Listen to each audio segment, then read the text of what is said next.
Hello and welcome to Kohler Commentary. Wow, who are you? I'm your host, Matt Kohler. Glad to be with you. Who do I have with me today? I'm Joey Unji Kohler, and today I am on as a guest as we relaunch the new season of Kohler Commentary. I'm excited to be here with you. I'm not used to the host role. This is a different type of pressure I'm feeling. So lead us. Should you explain what we're doing here? Should you, as the host? I think you do it better. Well, hello and welcome to Kohler Commentary. Matt is on as the host today because as we do start this new season, which was not planned to be a new season, but with motherhood and all the different things of traveling this last summer, I kind of got behind on editing certain podcasts and wanted to do an intentional relaunch as I plan to do this more consistently for the remainder of the year. This coincides with my birthday, just passing in August. And so I thought it would be fun for Matt as host to ask me some reflection questions because I love a good deep thought with a deep talk.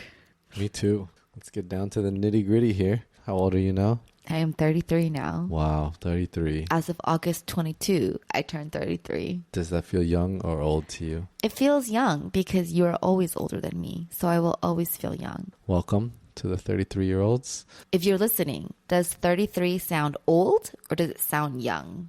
Well, it's not just 33. I feel like there's been a lot of transitions this year for you, or in the previous years. I'm nervous. It's hard to I can answer questions really well. That's because you don't have to prepare. It's hard to keep the flow from this side. But let's just start with what made year 32 unique in your life from others. Kind of what were your expectations going into it, and how did broadly you see those kind of play out? I don't think I had expectations going into year 32 because I think in general, I am someone that has kind of had a discipline of setting expectations. And for the most part, I would follow through or make those expectations happen.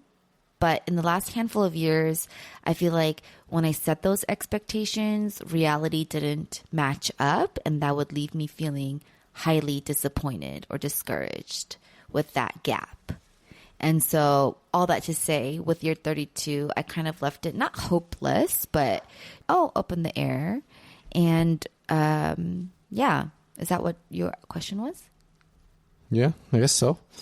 But I guess, what made it unique for me is that I guess the year 32 was the completion of my first full year in my girlfriend era, which basically just means that I've had a large handful of girlfriends around me. And while I've always had a good, intimate, one-on-one friendship with different girls here and there, I've never had so many girls. And I've probably shared that sometimes in my podcast, but that was new for me. And I think with a full year of that, it's it's here to stay. It's not just ooh, is it gone? Or, ooh, was I just trial testing? But I've grown some solid ones. And then with those deep friendships, I've kind of just learned what that looks like as an adult with kids and what that looks like in a mature way. And then I also think this was my first full year, whether it's in cell leading or in the capacity of a church. I have been in leadership roles as a mom and practicing that authority. And prior, I think there was a lot of imposter syndrome of now that I am a mom, I can't do certain things, but practicing walking out in my identity as a daughter of Christ, but also with that being in my role as a mom has really been liberating and empowering for me. So I would say those are the two unique things I can think of in the moment. Well, it's a natural segue to a question I was going to get to later, but I guess we'll just follow the natural flow of conversation here. What is that? Because something I was wondering, because I did note that you are entering a year with perhaps your largest group of strong female community. Are we aligned in that I think you've ever had? I know the important relationships you had. I wasn't there during the stage where you interact with them often, but I think from what I understand is, yeah, that they're like just the sheer number, and this group is interconnected with each other very strongly. So it's like a true group of women living life together. I would disagree. I don't know if these women all live life together. Yeah, but I mean, it's all in the same church. Like, yeah, within to a the degree. same church, sure. So with that community that's maybe different, it's steady. It's steady for me. Yeah, so like, how do you feel like that's shaped you or sort of guided good moments or growth or just like experiences, whatever it is, like in this past year? I think that's a good point that you bring up. The fact that this is the first time you've in real time seen some of my deeper friendships, because I have talked about certain bridesmaids that I feel like you never got to see those friendships, or even whether it be like childhood friends or whatnot. And so that does sound special, that you're watching these friendships develop. And not to discount any of my strong friendships I did have in Houston, but I don't know if you were in the perspective lens that you have right now, since they were a friend group you already had a deep foundation with, if that makes sense. And so when I was thinking about it, an episode from the past came back to me with Laura who's like a momfluencer and like a dream guest that I got to have on my podcast. But I remember one thing she had told me was that like when she feels inspired by some of the women around her, she writes a list even. And like, it doesn't come out of a place of jealousy at all, but it almost could seem like that, right? Like, what are things about these girls around me that inspire me or that I wish I had that they carry? And I think when you ask like how is that shaped me, having such a strong female community, I think it's that. I reflect on growing up and whether it's like naturally society pits girls against each other as a natural instinct of like, oh, they are home wreckers or steal each other's boyfriends or like, I don't know, dumb things like that. And I think now coming into friendships at a more mature stage of life, I am able to ask myself, with all these friendships around me and they have very different personalities as me, what are things I aspire to inherit as I have friendships with them?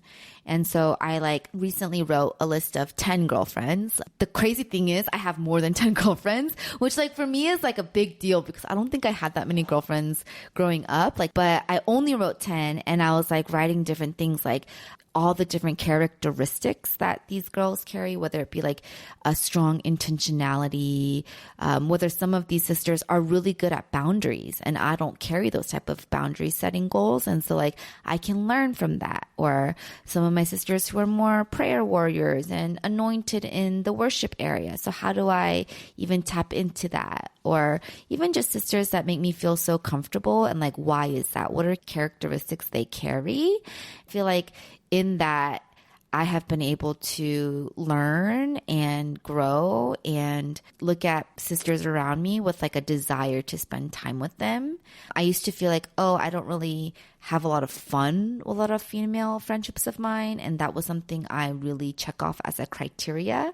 And recently I'd be like, oh my gosh, this person makes me laugh like until I can't breathe. And I feel like that's a really special thing too. I don't know what I'm saying, but basically it's been a lot of fun. And if those girlfriends have some fun husbands, that's an extra plus because I still like hanging out with the bros. And I feel like a lot of girlfriends I really enjoy have a lot of husbands I really enjoy. And then we can have like a whole community type thing where I force you to also enjoy. Yeah, I was going to ask if you miss being one of the bros. I do. But I've also accepted that's not going to look the same. I think not only has this season been a season of strong female friendships, this season has been a season where I don't have any strong male friendships where it's just mine. Because I think before I had a lot of strong male friendships that were like mine to own. And while I don't have that, I have the privilege of getting to befriend a lot of husbands that I really enjoy being around, but there's such a deeper communal aspect out of that because of like the overall wholesome picture. And I think that's like a huge blessing for me. No, it's a very intentional way of processing your friendships. I would never in a million years think of isolated characteristics of my friends. I'm impressed. I'm privileged to have really fun girlfriends, but a lot of them rooted in like the word and rooted in characteristics I would want to embody as a believer. And that's even more of a blessing. It's interesting because, yeah, like I see you having fun and looking forward to hanging out with this female community, you know, whether it's like couples or just you and the girls. But it's interesting because I don't see you doing anything of the things you used to do to have fun. Like you're not playing sports, you're not playing much like board games. It's just like... We early on played board games with Agnes and Ian. But it's been a while. Fun. But I'm saying we literally found a whole new way of having fun. Yeah. Football was never something I could do with girlfriends. Yeah, and football now... adapt. And that's how I feel about sports, which is a whole nother conversation. But like, we are parents. I will never feel like I can play football first over you because in a group setting, you are needed more than I am to lead football.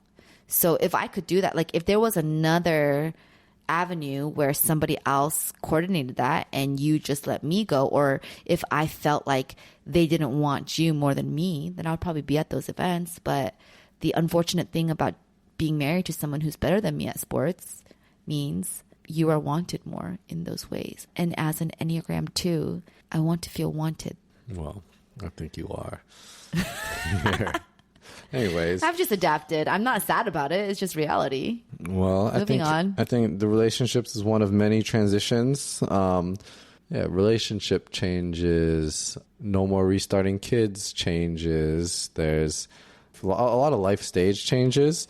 I think the biggest one, at least, or like the most prominent in terms of like the permanency of it, is that you're transitioning out of your stay-at-home mom stage of life, which was like a 5-year thing. That's a long time. That's over a seventh of your life. I'm a little curious. You said the kids are no longer, but we did talk about reversing is a possibility. So I'm a little confused. Well, unless there's something very unexpected or unplanned, you will never enter that stage again. So to me, that's incredibly significant. One of the most significant transitions I feel like we've had, like going to have kids and doing that, and now stepping away from that. Yeah, I guess now you are 33 and you're likely done with that season forever. So how would you like to just approach this? Can you be a little more fun?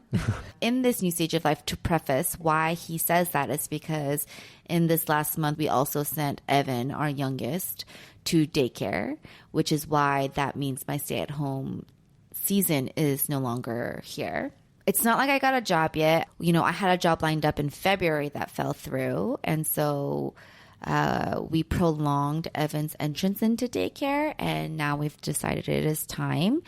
You know, I think, Matt, you were really excited for me. And you talked a lot about feeling freedom for me and things like that.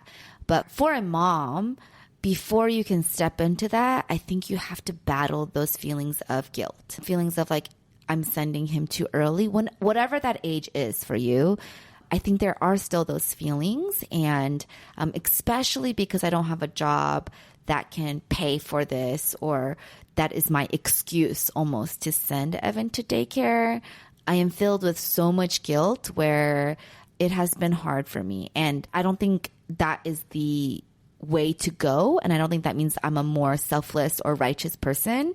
I think that's just what I'm dealing with, especially because for the past 5 years, I have chosen to go this route, to now pivot and to now almost feel like there is no value I'm contributing in a tangible way. There is a lot of like self-defeat I am feeling. And so that is how I feel. Like, I don't know how to get out of that. And I don't think this is a answer where I'm going to be like, oh, I've overcome that. I think it's about naming that, talking about it with some of my great female friendship moms as well, who can cancel that out of my thoughts and to keep me accountable in who I am as a daughter first, before a mom or a wife or anything else. And so that is another blessing that has come from that. But that is something I am trying to face and just continue to grow from. So yeah, this last week I was able to take some courses. I think I am someone that likes to learn and grow. And so I took this one course, and there was this one mindset challenge that she talked about, which is call, cancel, correct. So you call out whatever thought you're feeling. So I could be like, I feel worthless now that I'm not doing something tangible with my time or doing something of value monetarily with my time. And that's just a thought I keep having every day or every second almost if I do something. And then I cancel it. I actively say, I'm unavailable to thoughts of worthlessness right now because I have this gift of time. Or I'm unavailable to these lies. And why is that something I'm canceling? Because I'm going to correct it in the moment. I'm unavailable to these lies or to these thoughts of worthlessness because I am the type of person who will always get things done. I am the type of person who will always find a way. I am the type of person who speaks truth into others. And if I accept this thought that is a lie, then not only would I be then lying to myself, but then I'm also lying to other people that I speak life into because I'm almost like contradicting those words by believing fraud thoughts for myself. And so I think that's been a really good practice this last week that I am trying to quickly catch and then cancel out of myself. Yeah. What do you think, psychiatrist? Is that a good practice? Yeah, sounds healthy.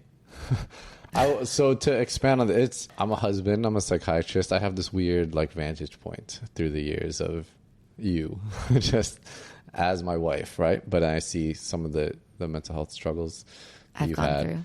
So you're kind of like an enigma, you know what I mean? Like a mystery. I know what enigma is. Okay. I got a good SAT score as well. It sounded like you were offended by that. I made it to UT Austin automatically. Yeah. Did you?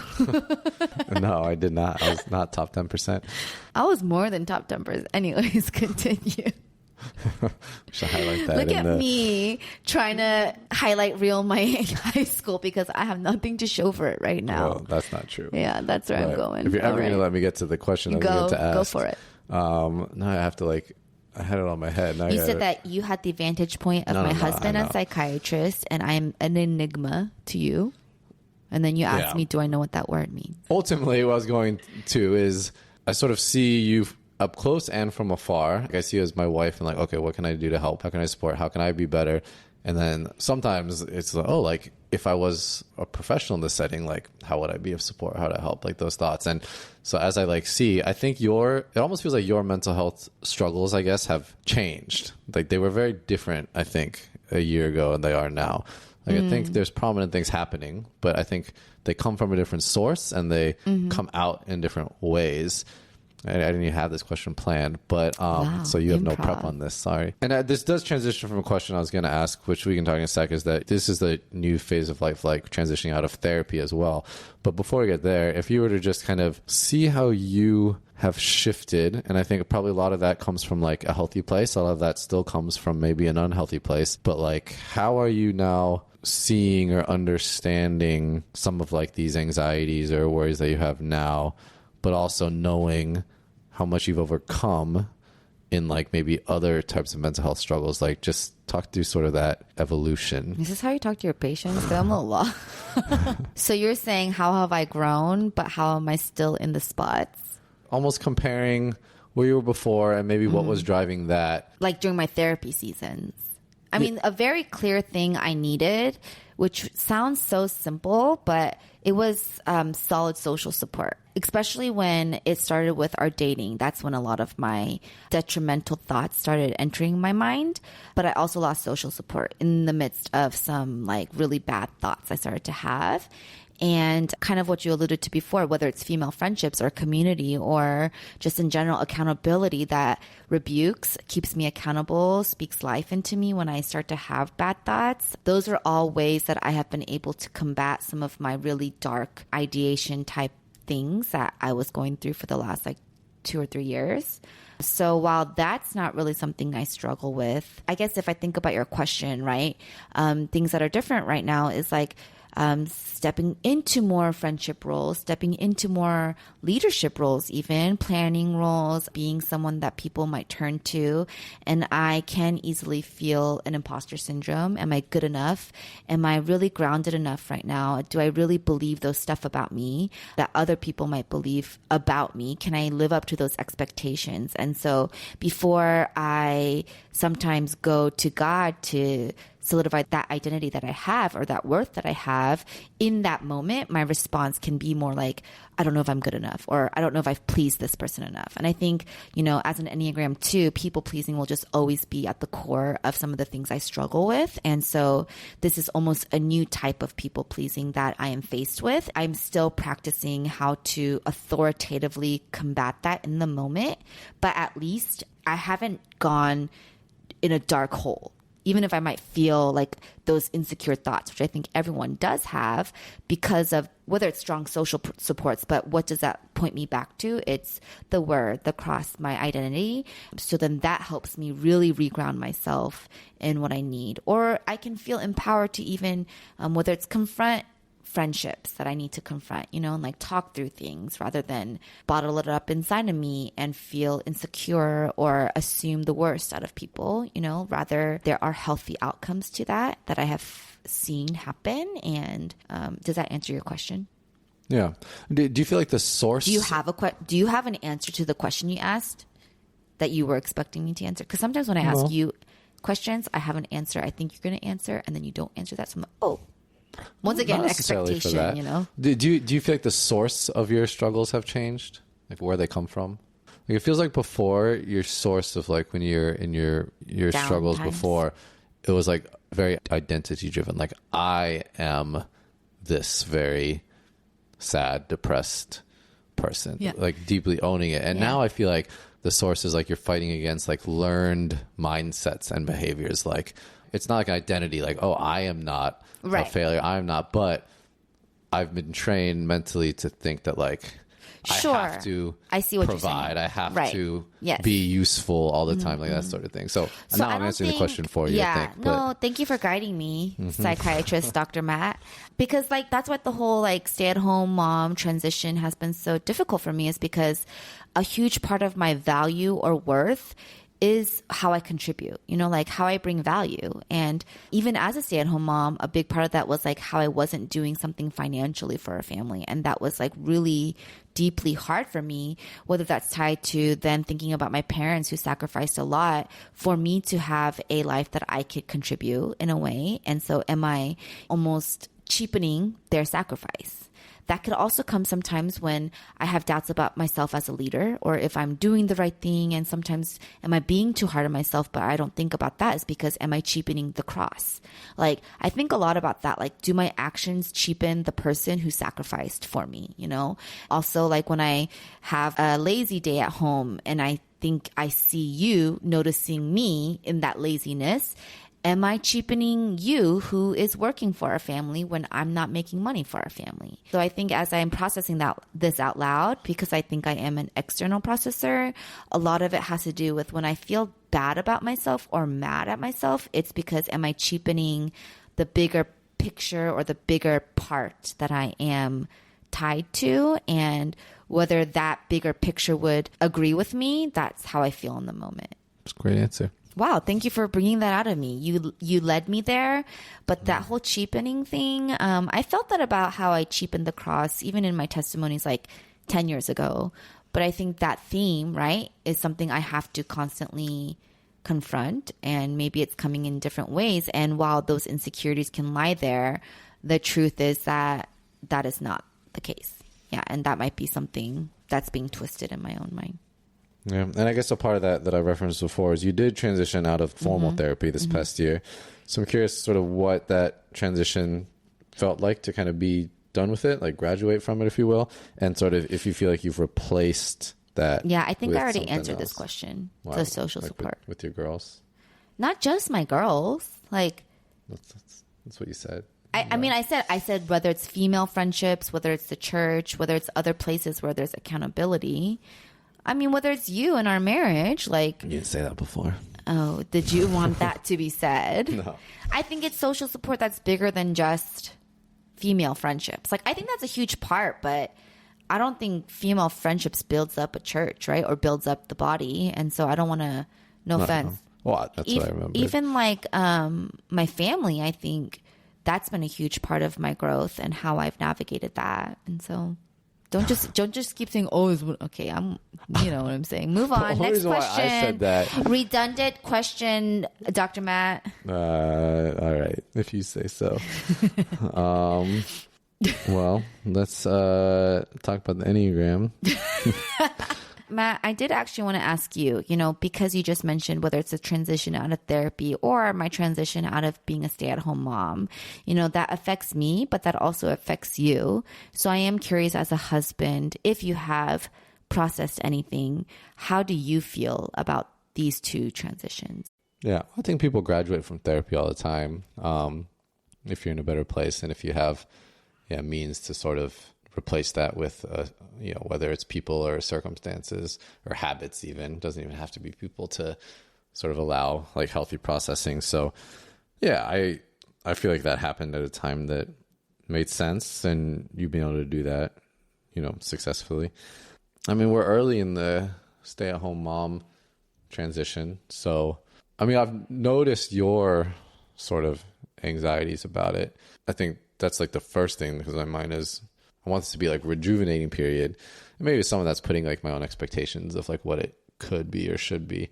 But like, I also like truly want you to feel like you're allowed to just take a step back and rest and relax and figure out what like healthy, life-giving, like productivity looks like, I guess. Cause like, I think if you're not doing something that you deem productive, those like negative feelings are going to come.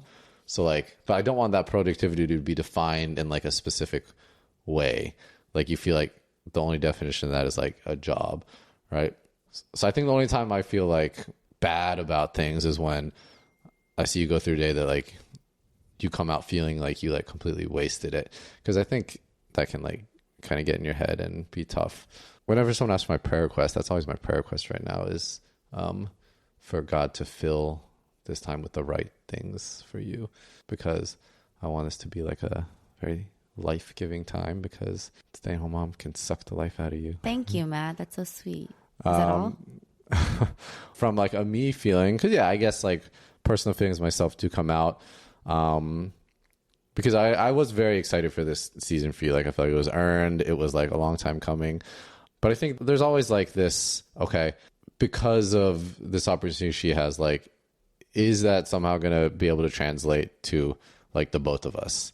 And another prayer request I have often is I ask guys to make sure I don't grow like a resentful heart or like bitter heart, just like seeing, I guess, like the freedom that you have. I can feel very trapped, I think, in my job because it's very rigid and every day is the same. And I think every day for me is going to look the same for many, many years. So I think it's like, oh, like, well, this season is an opportunity where I imagine her days can be just a lot more restful, full of like fun things and like good things. So can that take a little bit of burden off myself? Obviously can't during the day unless they're like, I don't know. I that whole idea I think is one that I'm still trying to figure out for myself, and balancing like not having expectations put on you that can turn into like any negative feelings, but also being willing to have conversations with you of, okay, in this new season, does this afford you an opportunity to like also support me in a way that decreases my burden in the season, like until you do find something that's like very structured and rigid where we have to just sort of in a very practical way figure out how to manage that. So we haven't really talked about this in depth, but I think the idea, are there like hours on weekends where I can have back so I can have my own kind of productivity similarly, or I don't know, taking on certain roles like outside of the workday. But yeah, I think like this is a very like me and you talk. So yeah, I don't know exactly what that look like, but there's that idea of making sure I explore this, because I actually think this could be really healthy for the both of us if we do it well, but also like protecting my heart against being like envious of you and having that like even more burden me, like kind of go the other direction. Okay. Well, this is an Enneagram-based podcast as well. Yeah, we kind of talked about the uniqueness of this year. So did you see, like, you being an Enneagram 2, like that Enneagram identity, whether it's strengths or weaknesses, come out like more or differently in this past year? I think, something I'll always struggle with is repressing my needs and trying to read the needs of others. And so I guess that's what I was trying to say right now. It wasn't like, I think it was like, I love when you tell me your needs, because then I don't have to try to guess that. And then we can just like express those things together. And in the past, maybe more so when I was stay at home, right? Like I was trying to read the room on what you were feeling, because for me, yes, I know there's pros to you being at home, like the commute, but I also 눈치 bad, like care too much about you because you were at home. Versus if you weren't at home, I would just kind of live my life and you would live your life, if that makes sense. Yeah. And so I think then I would try to read you all the time. And I often didn't know if I was getting that right, because you're an enigma to me as well. And so then like I would do a lot, but then I didn't feel appreciated. So then I would feel resentful or like a waste of time, or, like always guessing or getting into like getting in a spiral, whatever that's called. Going in a spiral, getting in a spiral. Yeah. And so, yeah, I think that's always there. I think that, because relationally is an area I love to thrive. Also, being in a community or being in different spaces, relationally, there's also a lot of like, am I doing this right? Am I good enough? That I talked about earlier. And so those all come out. I think in general, also, like I said, is because I am, especially as a social subtype within the Enneagram, being able to be a part of a community has helped me so much, where I have that accountability to instill truth into myself. And then things people have said is like, I do have a very, I think it's like, when you talk about talents and people have like a worship talent or like an arts talent. I don't have those, but I think I do have a talent of bringing people together, whether it's like individual friendships that don't involve me, but I think they would get along, or even like something that can sound lame, but like our flag football tournaments. Like when I plan those, it's not just like logistically the game of football, but also like community. Like what teams do I think would make a lot of sense, or what captains do I feel like could really feed into this overall goal that we have that's bigger than just football. And as I've heard those things kind of affirmed, that does remind me that comes from my social Enneagram 2-ness. Yeah, I agree with all that. Good analysis. Thank you. I don't know how to ask like really great questions about the Enneagram, so we'll leave that one as a isolated question. Let me ask you, how do you feel like you've grown as an Enneagram 9? I barely know as an Enneagram 9. How many times have you been on this podcast as an Enneagram 9 I know, guest? like, And how do you not know? And your wife is an Enneagram coach. Broadly, but it would be hard for me to like dig into the details of what being a 9 is. Okay. Anyways. Yeah, I'll save that for my the next Enneagram podcast. 2 wife heart is very offended right now, but we'll move on. All right.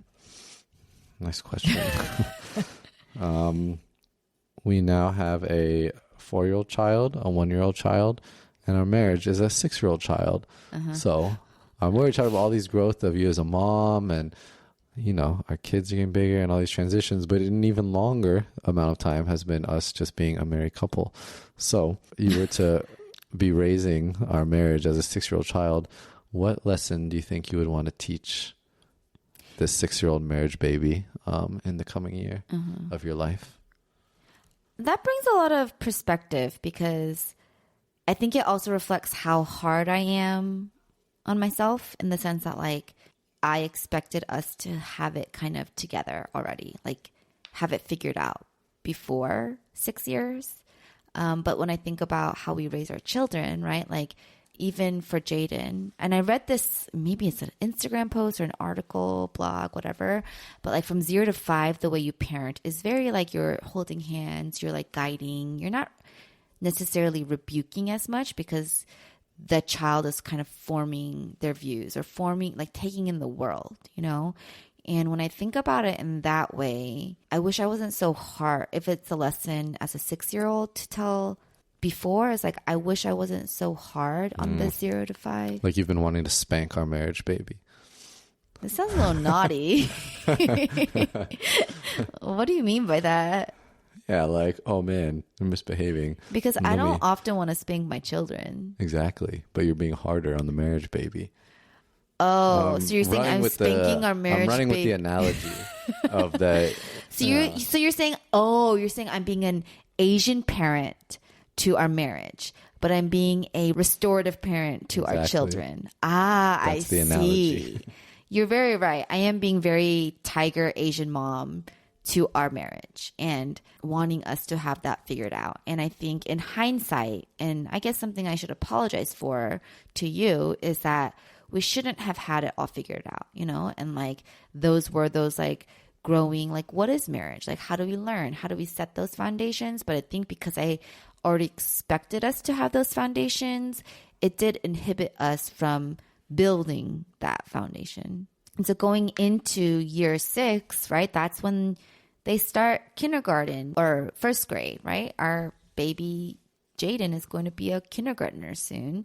And so in that, like, that's kind of when you have to start letting your child be confident and letting your child understand like life experiences, solve problems more independently, you know, being creative with themselves. And maybe that's like the verse, like when I was a child, I talk like a child, walk like a child. But when I became adult or whatever, I'm fudging it up. You walk as an adult and you kind of walk in that authority.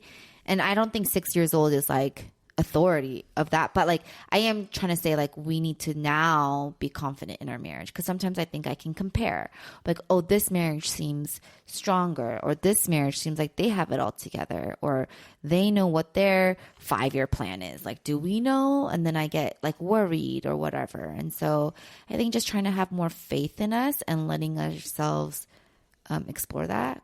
And does that answer your question? Yeah. It's a good I analogy. really like this whole Asian, I was Asian mom to our marriage is how I It's also really dangerous to compare marriages because we have so little insight into even I like know our that. closest friends' it's marriages. Not like I think I understand. It goes along with the analogy when our Asian parents try to compare their kid to another, but that family could be really messed up, but their kid's just like really smart or something. Our kids are really smart. Yeah. So just saying. It goes no, along with it. I know. It's not like when you compare, you're like, I think that's just the enemy's way of twisting the reality of your own. Yeah. Comparison is the thief of joy. That's what I was trying to say. What did I say? I don't know. Go. No, that's good. I like that. But it's time for us to 정신 차려. Do you know what that means? It means get it together. Figure it out. Let's go. Let's go. You know what I'm saying? We're 6 years old. We're not 0 to 5 anymore. So whatever happened, let's get on it. It's about when you take off the pull-ups at night. Ooh. So we're going to have a few accidents. Yeah. But not some too many. pee-pee. But if we took off the pull-ups before, we have a lot of accidents. That's a great analogy as well. Yeah. In alignment with the pull-ups. So right now, Jaden is not ready. Yeah, we tried. Do you have anything to add? No, Since it's good. marriage is a two-way street. So I feel like I contributed during that. See, that's so interesting. Okay. I feel like you contributed to my thought. I was just curious if you had like your own thought. Well, this analogy just came up, so I didn't have time to. All right, let's continue. Are we? Because we're good on time, right? Do what you feel. You are the host. Well, let's go through some more. If you want to stop it, you can stop it. If you want to continue, you can continue. We'll go to some less fluid questions, more just like hitting some points that I think are interesting. So, what would you say your hardest, your best, and your most just memorable moments of year 32 were? Hardest is still marriage. I think it's still hard. Would you like to give a more, like, what about marriage? Like, marriage is very broad. I think I shared it with you separately, right? But I think as an Enneagram 2 or as just my personality, I'm very like, I want to give my over 100, like 110% to any relationship I have. And I think in marriage, you have to accept that sometimes that might not be able to happen, or it might not feel, not that it isn't, but it might not feel reciprocated in the ways that you want it to be. And so I think that was a lot of the root of some of the dissatisfaction I had in our marriage from the 0 to 5, 0 to 6, whatever. And right now I am trying to accept that maybe for especially the season of busy work and still handling littles, like we might not go past 70 to 80% in terms of, for me, in my feelings of fulfillment, whatever that may look like. That doesn't mean you're not doing it. It's just like what I, as a feeler, measure, right? And so maybe bringing back in the Asianness, right? Like if I don't reach 100, if I don't go over 100, overachiever, and then relationally, if I don't do that or feel that, then even if 70 and 80 can feel like passing, especially for this season, I will still feel like a failure because of just like those mindsets that I've trained myself in, over the years. And so I think that's why it's hard, is because I think I'm having a more mature outlook of like, that's not possible. That's not realistic. And that doesn't mean it can't happen in the future, but right now in this season, it might not be the most realistic thing, and being okay with that. And then like still choosing to show up and choosing to be kind, which I know I need to keep working on. But I think that is still a hard thing for me. And then most memorable for me, I think would be things that are surrounded around family, maybe my blood family. Like I realized that last Christmas was the first Christmas I spent with my family after having our 2 kids, because the year before we were with your family for Christmas. And so I did realize it was special to like see them open presents with like their grandparents and their aunt and uncle, like that's very special to me. And then similarly, something memorable was us going to Hawaii together as a family this summer. And then for me, just being proud of myself as a mom to take our 2 sons to Korea. And I think that was a really hard thing. But there was a lot of memorable memories out of that. All right. And then best, I would say, are my flag football tournaments. I really enjoyed them because I think like it sounds so little, but I have heard people say like it reminds them of what like community looks like, or in the spiritual way. So for me, when I get to do something that's, part of my strength as an Enneagram 2, bringing community together, but then there are those behind the scene things, and all of that has like kingdom work stamped behind it. I think that's like the biggest joy, because you're doing this for something greater than something this world might not understand that measure. But for me, it's like super deeper than that. And so that was one of the best things. We got another one coming up soon.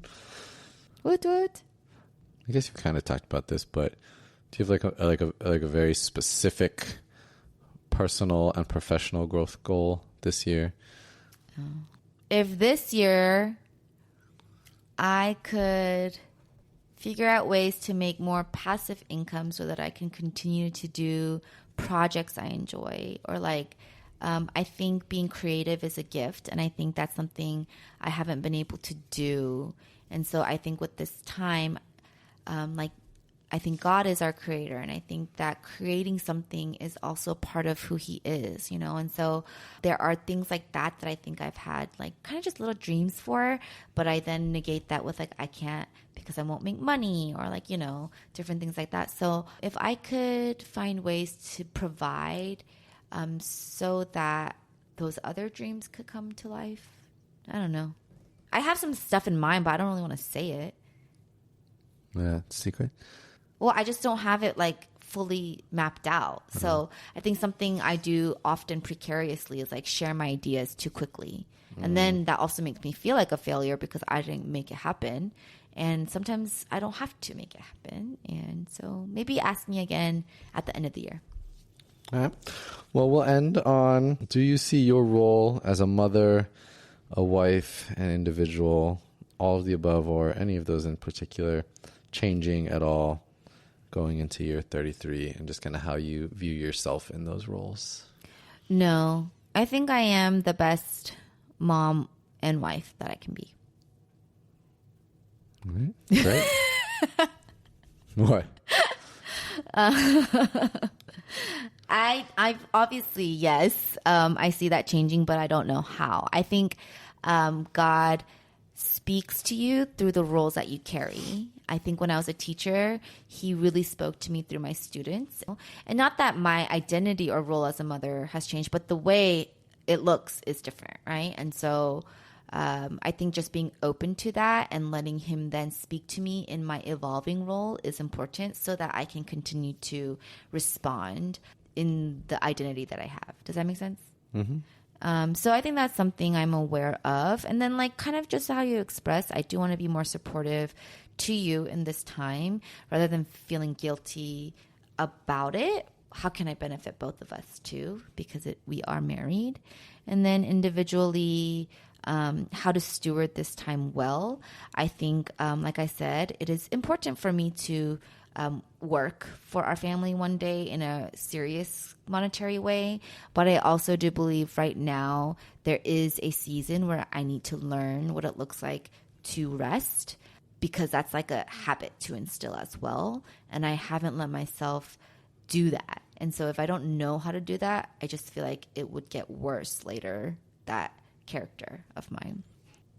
All right. All right. Well, I know you always have your little trademark question for your guests. So you being on this side of the table, what fruit are you? Is that how you ask it? Oh, I haven't asked that question in actually a long time. So I really like that you asked me that for this relaunch. Wow. Thank you. What fruit am I? Or like in regards to this episode? Or what do you mean? Yeah, just what fruit are you? Oh, I don't know if you remember when we had like our baby sprinkle in Houston. That I definitely don't. Okay. Well, they said we, but I think it was me. I'm just kidding. Yes. Said an apple, because an apple is always in season. And I really like that. I don't remember answer. that at all. And I was like, oh, I really... Who said that? Peter. Oh, well, he's good with words. Yeah. And it really spoke to me because, one, I felt like it was a compliment, but also I think I do personally try to not bring that, but I felt very seen with that answer and the explanation behind the apple. Because I don't always love the apple, but it is. Like, it's always in season. It's always like there. It's kind of always just like ready. And if I see my kids, they're always down for an apple, you know? Never like not for an apple. Applesauce, apple pie. But, you know, like there's always something. But I think in this season, I thought maybe like a pineapple, because when you see the outside, like I thought going into year 32, it would still be a little more difficult. But as I look outwardly, I think it was just like cutting through all that difficult edge. And finally, I get to enjoy the juiciness inside. But I think I'm an apple. I like that. Yeah. If you could meet any celebrity, who would it be and why? Dirk. I don't understand. This answer never changes. Yeah. Any celebrity besides Dirk or including Dirk? Because my answer to this question is always, I want Brian McKnight to be singing at a dinner table while Dirk and I just chat it up, you know? Actually, I have another question or another answer just for right now. Okay.